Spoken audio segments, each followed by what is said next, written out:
I think right now it's what's going on at the federal level. I think it's having a huge impact at the state and local level. And, I think we probably have whiplash when we hear of all the shifts and changes. And I don't think that's going to slow down. So I think there's like an acceptance of, knowing that over the weekend, similar to this past weekend, they're closing down special ed at the federal level. And so I think the next question that becomes like, so how does that impact me?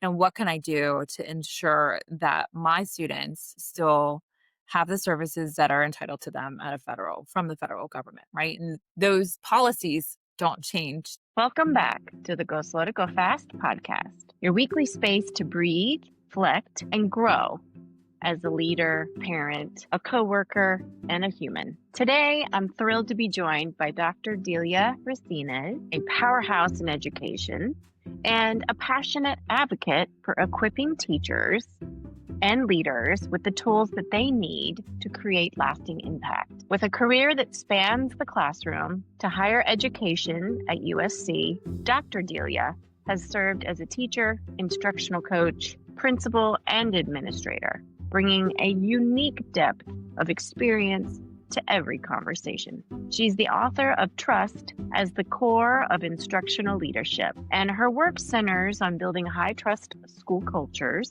developing leadership capacity, and closing achievement gaps. Her impressive journey and award-winning contributions reflect a lifelong commitment to empowering educators. And today, we'll explore how slowing down to build trust and capacity can actually accelerate meaningful change in schools. Let's dive in. I'm just excited to talk about your book and where you are now with everything.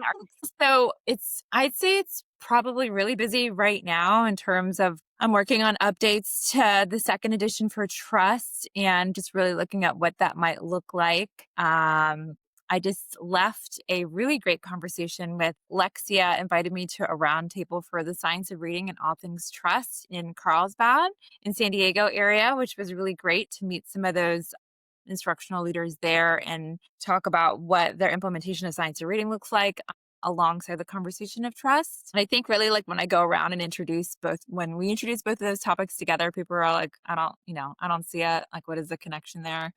But then afterwards, after the conversation, they're like, because you have such huge lifts to implement, it's really about like that implementation process and how trust and those protocols and strategies can facilitate that versus it being like one more thing without any support. So really looking at my book as a thought partner during these huge projects that school districts are expected to implement.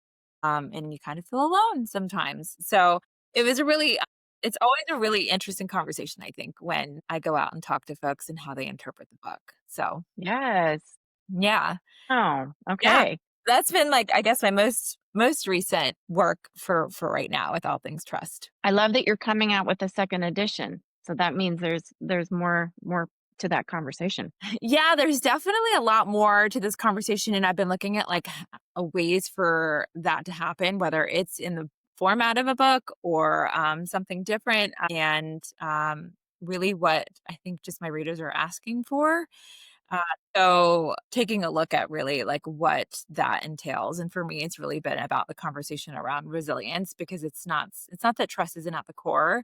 It still remains at the core of instructional leadership, I think, but it's really about staying in the game. And so what does that look like? And it's not just like your ability to bounce back, but what does resilience really look like on a day-to-day basis? And what is it going to take for people to stay in the game alongside trust for the long term? So sustainability pieces, all of those things that I think I keep hearing from people when I go talk to them is like, I'm done, but we still need some really good people in the fields, Yeah.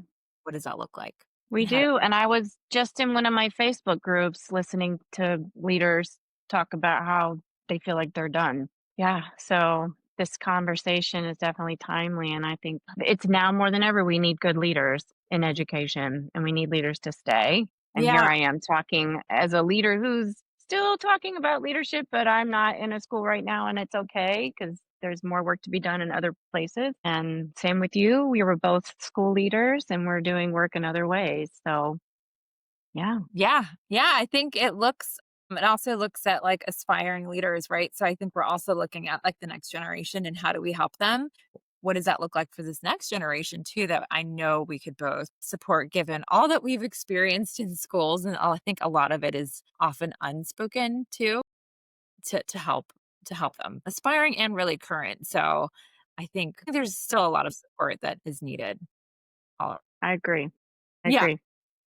Well, we have so much to talk about, but before we get into all that, can you talk a little bit, and I know you have some connections to this thought of how to go slow to go fast. So I'd love to know what you're doing these days and how you go slow to go fast. Yeah. So go slow to go fast has kind of always been, I think, one of my mantras that resonates with a lot of school districts, I think, when I share out what those 4 coaching mantras look like, and going slow to go fast being one of those. It's really important because I think there is also the misconception that if you just go faster, it's going to be better and you have to be going at a certain rate all the time, which I think ultimately leads to burnout and, just not super effective. I'd say I've definitely taken my own advice over the past few years of doing exactly that, of going a lot slower, even though I think most people see me as going full speed ahead most of the time. I'm actually not. I'm actually have slowed down quite a bit over the past 5 years. And even though it might not be palpable to the rest of the world, it has for me. I'm traveling a lot more. And I feel like there's so much to see in California. I still feel like a rookie in California, even though this is almost like year 15 that I'm out here.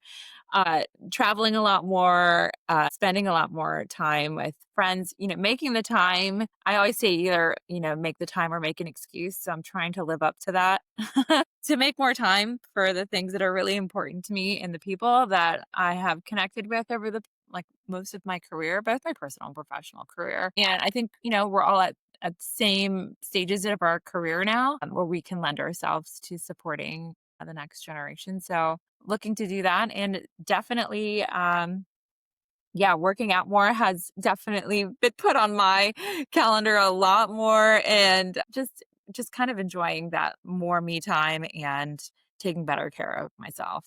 So, for sure. Resonate with so much of what you just said. And I have realized that I am one of those people. I've always been this way.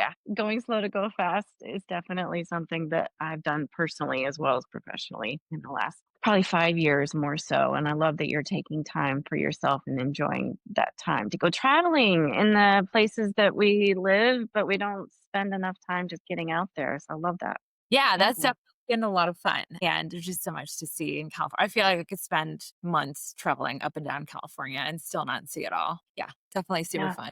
Yeah.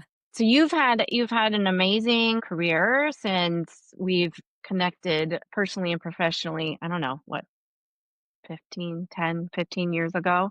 Yeah. And we've kept in touch. You've been a coach for me and you've done so many things. And I don't know, I mean, I'm gonna obviously continue to ask you about your book right now, but if there's anything else that you're wanting to kind of bring us up to speed on about your journey in education and leadership for our listeners who may not know you as well as I do, who don't know you as well as I do.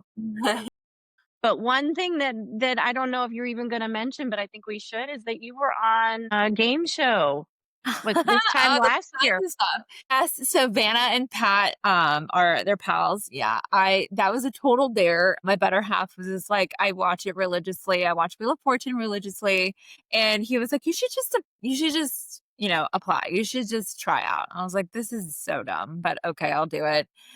So I made a video with Guillermo, and if you don't know Guillermo, he's on page 22 of my book. He's a very important part of trust, the trust journey, I say. But he's my giant pit bull. So I was like, you know what? I'm going to make the video with him and just make it fun.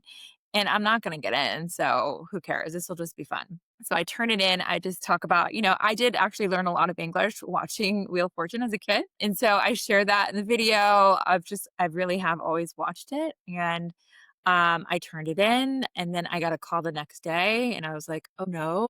And they were like, "Can you be in the studio on Monday?" And I was like, "No, what? My God, no." This was like not supposed to happen. So I was like, oh my God. So, it was really quick. They had to go through these like practice rounds with them to see if it would even be, I guess, like TV worthy. I did make it to the final cut, which was like, oh my God. And I didn't even have time to if you know me, I would have like practiced or rehearsed or, done a few more practice rounds with someone. And I just Mhm. didn't have time because it was so fast. And I guess that's what I was like, well, you know what? I'm just going to do it because I have always promised myself to just do it. Just freaking do it. Stop talking about it and just do it. So I did, and it was terrifying, but so much fun. Everything just moves at lightning speed when you're in the studio, and I'm like, "Is that Pat?" Like, it was just an awesome experience. Vanna was super cool, and Pat actually lives, like, where you and I were teachers in Maryland before, so Oh, a lot of locals, like, know him. He lives in, Annapolis, I believe, that area in Maryland, so he flopped in here to LA to have done his shows, and I always say I was the reason he retired because I was, like, his second to last. But I got a chance to talk to him, in the final round that I, thank goodness, was 2nd place. He called me Doppler Delia, which I thought was hilarious, and so that stuck, and so that was just a really surreal experience, and then I was able to just I don't know, just to see it on TV. It came on twice, and yeah, it's just wild to have everyone around the country watch you on TV. It was just crazy, and it was awesome. It was one of the best experiences I think I've had at that scale. It's awesome, though. It was so fun. The 2nd place wasn't bad, so I'll take it.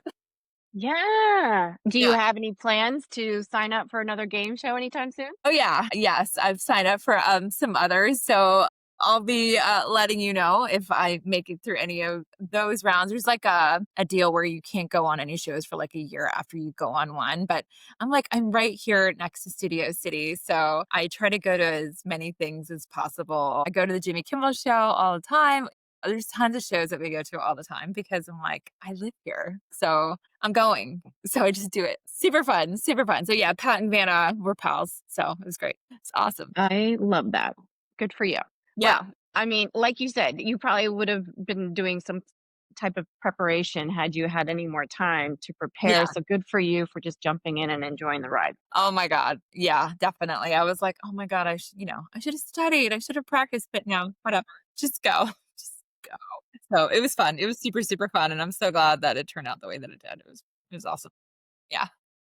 Okay, so let's get into your book, and if you want to just kind of dive into where the ideas came from for you to start the book process and how it's going for you now. Yeah, so the whole book in and of itself was a request actually from a different editor who had asked me to write a completely different book. And first I thought it was a scam. I don't know if I told you that whole thing because somebody had reached out to me saying, "Hey, you're going to be at this conference. We'll meet you at a coffee shop. See if you'll be a good fit to be an author for us." And I was like, "I'm getting scammed. This is weird." So it wasn't. Turns out it wasn't. It was an editor for a different publishing company. But what they wanted me to write about was like school to prison pipeline, given my background in criminology.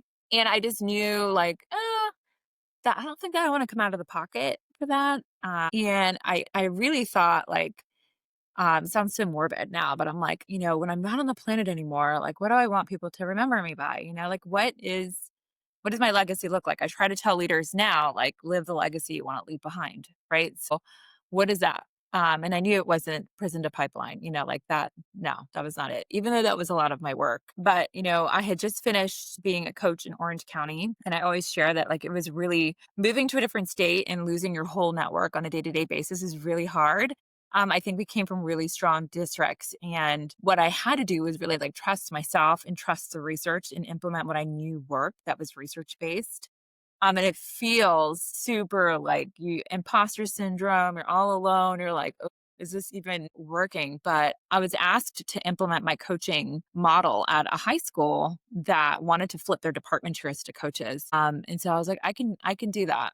So I built a framework and implemented it. And it was the work that I did there, even though it was really difficult, is what ended up winning me the Shirley Hord Award from Learning Forward that we picked up in Canada that they flew us there for, which was just another surreal experience. And it really taught me to trust myself, but also the research in that going slow to go fast to implement is really hard, but I also knew it worked. And so I had to give people that didn't know me space to get to know me. And after that experience, I knew that that is what I wanted to write a book about. And it was because I feel like we come to our fields, we have so many requirements to become teachers and administrators. And then you get these positions and you're put into a leadership position and you're like, oh my God, how do I, right? Like there's no handbook for that. There's nothing that says these are the things you should really consider. This is how to do it. And this is what you need in order to be successful. And more importantly, to build a foundation of trust in your schools, because it doesn't really matter what you know. At the end of the day, if people, I felt like if they don't trust you, it really doesn't matter what you're trying to implement because they're like, yeah, sure. And I've seen it time and time again like, oh, I can't wait to see what this new initiative is going to be from who is this?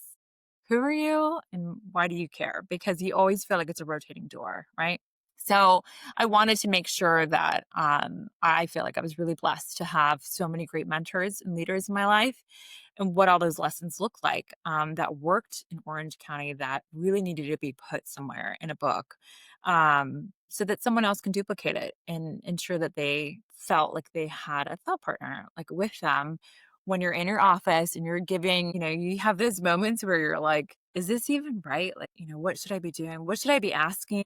How do I implement this? What protocol could I use if I want to do A, B, or C? All of those things in one place. So that's really ultimately why I wrote the book. And it was really meant to be a handbook for aspiring and current instructional leaders. And that included instructional coaches because it's really, I think, where we came from alongside administrators too. So, in a long winded answer, that's why I wrote the book. I really am thankful that it has resonated with so many people out there. So it's been pretty exciting to see people that resonate with the same concept and that unfortunately people have experienced such toxicity as I had. And I chose not to write those stories in the book because I didn't want to be remembered that way, but also it is why I wrote it. So And that's, yeah, that speaks volumes to you as a coach and a leader that you wanted to leave a legacy like you are talking about trust. 'Cause that's really, it's very hard to establish trust. And I remember when we were coaches, I didn't have the wait time. I just wanted to get things done. I wanted to go in my first year and get it done, get it yeah, handled. And I remember Courtney saying, "It takes 3 to 5 years, so you're gonna have to just go slow to go fast." And I was like, "Whatever." I hey, remember thinking that, like, I can do it faster. And yeah, yeah, anytime I tried to do things faster, I fell on my face. It just, you have to build that trust. People don't, yeah. they're not gonna go with you and they're not gonna follow you long term unless you establish the trust. Yeah, and I certainly talk about that because I think, you get into a school, even though it's like a new school for you, it's not a new school for the people that are there. And it's Yeah. not a position for the people that have been in the school. And I think that's really important to remember that you're not Mhm. you're not anything, unfortunately. You just might be looked upon as a rotating person, and you have Mhm. to accept it and also be consistent with your behavior. And I talk about like what, how that's defined and what that looks like and what trust entails, but really giving you all that theory that I think we kind of all know, but also what does that look like on the ground? And then what can you do to ensure that it's not only just within your culture there, but that you're reminded of like, okay, you have to be consistent, right? And it has to Mhm. happen all the time, not just one time. And all the things that you can do to make sure you kind of check yourself too and that you don't feel quite as alone as we do, I think, as leaders. And your heart's usually always in the right place for the most part, I'd say, with most leaders that you work with. But giving people the space to try to understand who you are. Yeah. Yeah. Yeah, and school leadership isn't for everybody, and you don't have to be a school leader, a principal or an assistant principal to make change and leave Yeah. a legacy of, amazing work. You can be a coach, you can be an amazing teacher, a teacher leader. Like there's lots of ways that you can build that trust with the people you work with. So Absolutely. go. Yeah, I certainly included instructional coaches and teacher leaders in that instructional leadership umbrella because, I mean, I think we know that Mhm. if you ask a specific teacher in your building to, start a new initiative, that teacher's got way more leeway Yes. than you because they are trusted. People trust them. Mhm. I think it's really important to include them because they sometimes have leadership skills that need to be tapped into also. So, yeah. Yeah. And you never know who's looking to move up and take on those responsibilities, who has it in them. And it's usually the ones who don't want to be a leader who are the best leaders Yeah. because they don't want it for, reasons of grandeur or whatever, people think that it's like. They have the right reasons for what they're doing. They just need to do it on a bigger scale. So I know, Delia, you've been, speaking about your book for a few years now, and you've been out there listening to people in different parts of the country, probably parts of the world in different countries. What are you hearing? What is, I guess, the common message that we need to be more aware of when we're working with teachers and leaders? I think right now it's what's going on at the federal level. I think it's having a huge impact at the state and local level. And I think we probably have whiplash when we hear of all the shifts and changes. And I don't think that's gonna slow down. So I think there's like an acceptance of, knowing that over the weekend, similar to this past weekend, they're closing down special ed at the federal level. And so I think the next question that becomes like, so how does that impact me? And what can I do to ensure that my students still have the services that are entitled to them from the federal government, right? And those policies don't change. So I think there's a real need for some just assurance of like things are still in place, right? Like even the guidance, there's letters that would go out regarding English learners and policy guidelines, and those were rescinded, right? But I don't think the follow-up is like, wait, but the services are still required. So, sticking with your gut on knowing like, no, the services haven't gone anywhere, right? And the services are still in place. So ensuring that your leaders, no matter what level they are, and that your teachers, more importantly, know, no, things haven't changed, even though it looks like 80 things are changing. They're actually, the policy hasn't changed. So, yes, there's positions being lost that I think is extremely unfortunate because it does trickle down ultimately, but it's that information train, right? Like, ensuring that the information is really clear and that there's space for having conversations. I think, the conversations is really where the most impact happens, I think now. And we're looking at measuring impact, not just implementation anymore.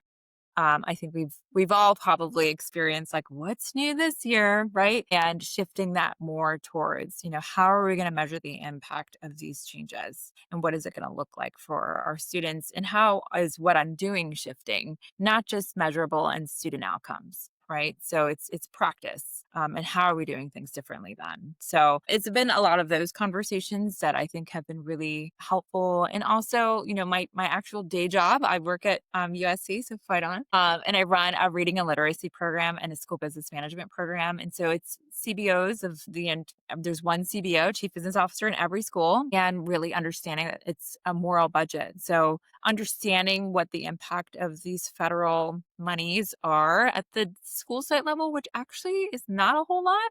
So better understanding what budgets look like and also celebrating the people that are in programs. In my reading and literacy program, they're doing great. They're becoming, they have so much knowledge around reading and literacy and how kids learn to read. And a lot is happening at the policy level here in California with that. So staying positive, even though it seems like doom and gloom a lot, it's not. There's, as you know, teachers and administrators on the ground are always doing good work. And it's time to have conversations around that too. So, you know, there's still a lot of good going on. Yeah, there's much to celebrate day to Yeah. day. I mean, the work is happening, like you said. There's good work, there's good leaders and teachers, all, different levels out there doing the work. So we want, anybody listening to this podcast or watching on YouTube to stay focused on, we used to hear, previous superintendents say, keep the main thing the main thing. That was one message, keep focused on the work you are doing because you are making a difference. Yeah. And it reminds me, like, it's one of the, the four coaching mantras that I do share with schools that I think helps with that. It's certainly something that's stuck with Lenox is a school district that their entire school district bought my book, which was like That's amazing. great.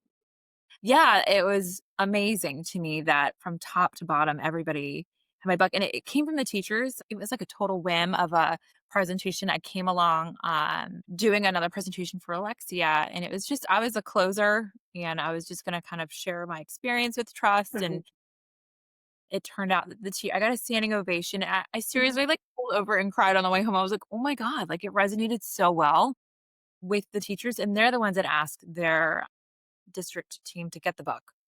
Mhm. And so I was overwhelmed by like, "Oh my god, that's amazing," and what that looked like, but there are 4 coaching mantras that stuck with them, and I made them like a little poster so that they can use it to open and close every meeting to remember, because you do have to do this consistently, and so it was Go Slow to Go Fast, which is our favorite, right?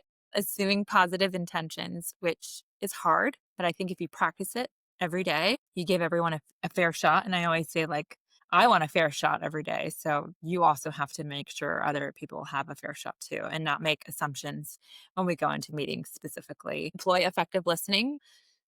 I try to listen more than I talk, not on this podcast, but certainly on a day-to-day basis, and then also listening for the requests and the complaint.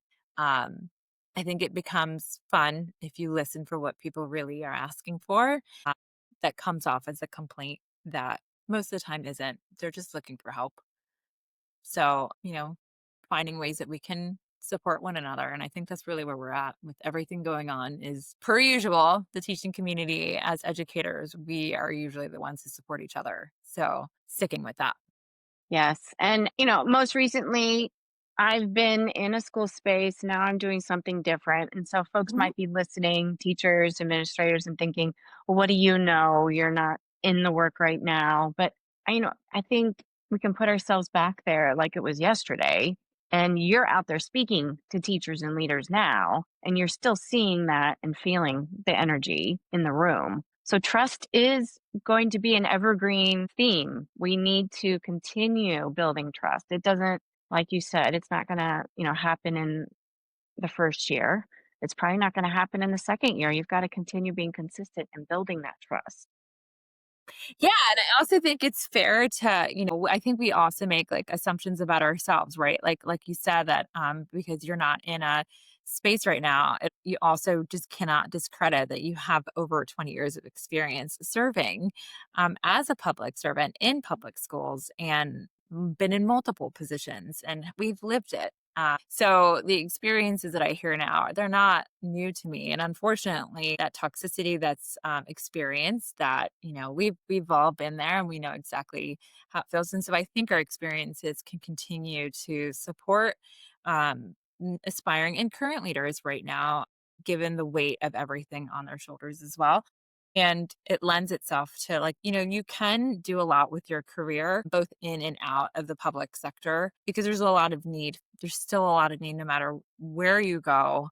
Education is always going to need various levels of support. And, there's also the parent community that we can't forget when it comes to schools. They need a lot of help too. So it lends itself to how we can support in all the different ways that you can. Yeah, and building trust with all those stakeholders, that you've just mentioned. It's huge. As even if you're not in a school setting, let's say in a work environment or out in the community, building trust with everybody that you work with or you interface with is just one decision at a time, right? One behavior at a time. Yeah, and I think even I just was talking, to a district that I work pretty closely with. I have like 7 or 8 different school partnerships with different districts. And one of them, the larger project that I just finished with a district was based on listening to their complaint about something about, I really wish we would have had this as teachers. And they were talking about my reading and literacy program. And so their complaint was, why don't we learn this as parents? Like, I have kids, and I wish I would have been able to teach them how to read. So we created a family literacy program. So it's really been about like listening to what's on the ground, listening to those complaints and saying, what can we do about that then? And it took like 2 to 3 years to get off the ground. And make it perfect, I'd say, in lots of iterations, but now it's serving over 200 parents every year for the past 3 years. So, really listening to everyone. All your constituents each have a really unique lens and really unique problems. And I think if you put all your heads together and really listen, we can come up with solutions for what we need. So that's been the other, I think, biggest takeaway for me is to really listen and take the time to provide those focus groups and listen to what about it and what could we have done better to continue to improve what we do. So, yeah. So, knowing that this book is out there and it's helping people now, and you continue to speak on trust and how to build that in whatever environment you're serving, what's next? What's next for Dr. Delia Racines? Well, I'm looking. I have a pretty big project that's kind of under wraps right now for a different way that's not a book to support aspiring leaders. And it's been based out. I started a newsletter, which folks are welcome to sign up for. It's free. I send it out. I think you're a recipient of it every Monday morning. And I listen to what people are asking me to talk about. And I pull recent research because I think it's important to see what's on the ground research wise and what are some new outcomes and what's working out there, right? So, keeping an eye on what's new and what's trending in research and continuing that. So, I'm looking at a new project for aspiring and current leaders and ensuring that that's something that a lot of folks are requesting, like something that they want to do at their own pace. Again, a one-stop shop kind of thing. Like I don't want to continue to go to 80,000 different places. I want it all in one place. So doing that, all the things I think I wish I would have had as an aspiring instructional leader, like all the things, like the tools, the resources, the maps, the handbooks, the slideshows, give it all to me. So I'm trying to put all of that together in one place that I get so many requests for it, and I share it a lot in my newsletters, all the freebies. I started a Teachers Pay Teachers based on those requests to the highest requests being like 90-day plans for assistant principals. That is just, it didn't exist. So I, again, try to listen to that and put together what worked for me as an assistant principal in discipline plans, all the things, right? So making sure that I'm filling the need out there in a variety of different spaces. And then I'm also looking at building coaching programs. It is something that I did in Orange County, and I have done that for FCMAT here as well, which is the Fiscal Crisis Management Team for the state of California. Really successful, and this is their year 4. And so building those coaching programs for nonprofits and school districts that need them. So continuing that, and I'm still coaching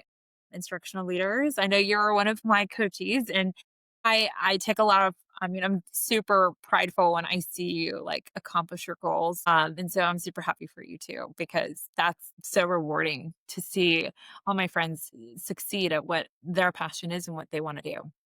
Yeah, and we both agree that coaches need coaches. So, if you 100%. haven't worked with a coach, definitely consider doing that because we all need one Yeah. at different parts in our life. I don't think I would have successfully launched this podcast without Dr. Delia's support. So, Well, yeah. I'm happy for you, and I'm happy to be here with you too, because Mm. it is super exciting for me to see you have success in this space and that you get to share a lot of different experiences with a lot of different people in the field that need it. Next. So we're gonna cheer you on in your next adventure. Thank you so much. And yeah, if you grab a copy of my book, I'd love to hear your reviews on it. It's super important for me to hear from everyone. And, I still am super excited when I see a book has been sold or a school district has picked it up. And I'm always pretty reachable. I'd say if you email me, I always write you back. Hmm. And if you follow me along on Instagram, I love being tagged in posts and how it's working for your school because that's the whole point. So it's been Yes. pretty it's been a ride, and I'm continuing to enjoy the ride. Yes. And I would normally have a copy of the book in the screenshot, but I have a habit of buying them and then giving them away to people. So it's all good. It's out in the hands of those who need it. Well, that's perfect. Well, it's back there. It's Trust as a Core of Instructional Leadership. And thanks for having me on. And I'm super excited for you too. And I know we'll be in touch because we always are. Yes, we are. Thank you. Yeah. You're welcome. Thank you. Thanks for having me. Thank you so much for tuning in to the Go Slow to Go Fast Lifestyle Podcast.